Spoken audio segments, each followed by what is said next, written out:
Do you want to take great pictures, but you just don't know how to? Are you struggling to get started in photography? Do you think it's really complicated? I've got some fantastic tips for beginners to get you going, and with a click of the button and a few turns, you'll be getting professional images like you see every single day.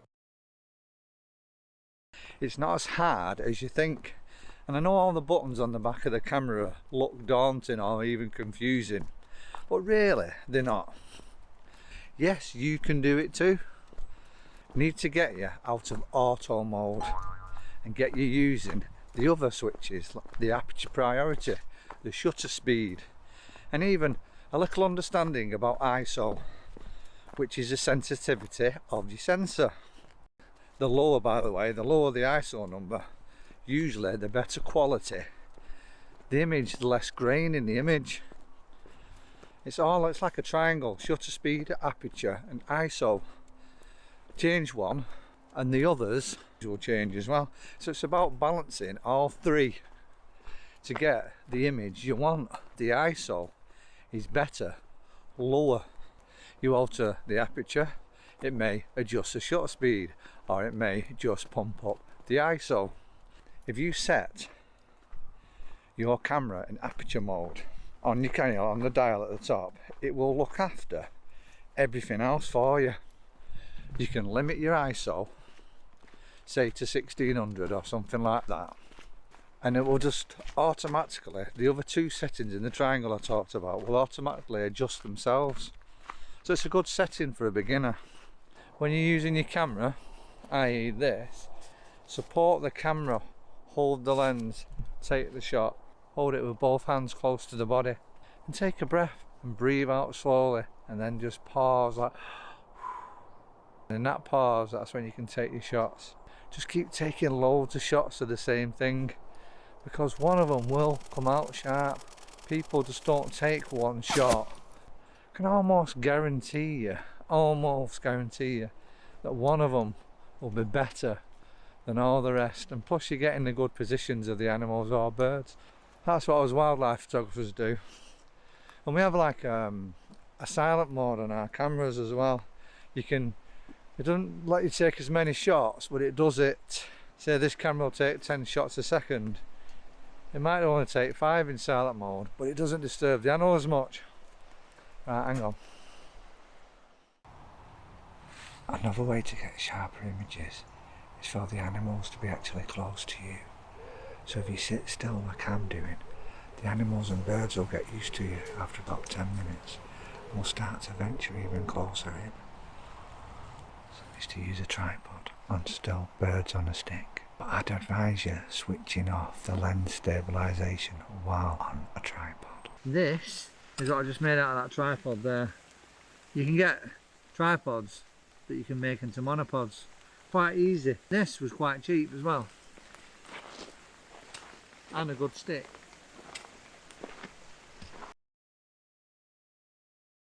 Now I brought a tripod with me today, but the weather is absolutely shocking. Yeah, the rain. So I can't demonstrate the tripod to you. But monopods are good. You can use them as walking sticks if you want to. But I only use tripods and monopods if I'm stationary, if I'm going to be watching and I know where it's going to land, or an animal. Or if I'm doing a bit of filming, then they are essential. Or if I'm doing long exposure photography, which means like if I'm doing night photography, you'll need a long exposure because it needs to let the light in. Brighter conditions are better for photography. Faster shutter speed, cleaner image. And what I mean by long exposure is it takes more seconds for your shutter to be open to let more light in. But practice makes perfect with photography. It's like when you're driving a car. After a bit, you don't even have to think about it. You know where all the buttons are and the switches and the dials. So I recommend trying to use your camera as often as possible.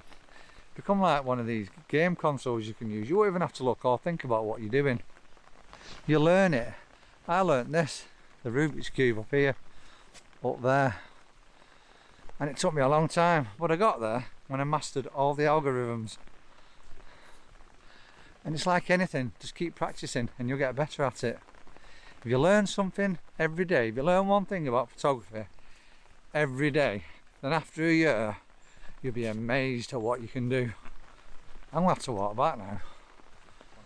Well, the rain stopped, so I'm going to take this stuff off now.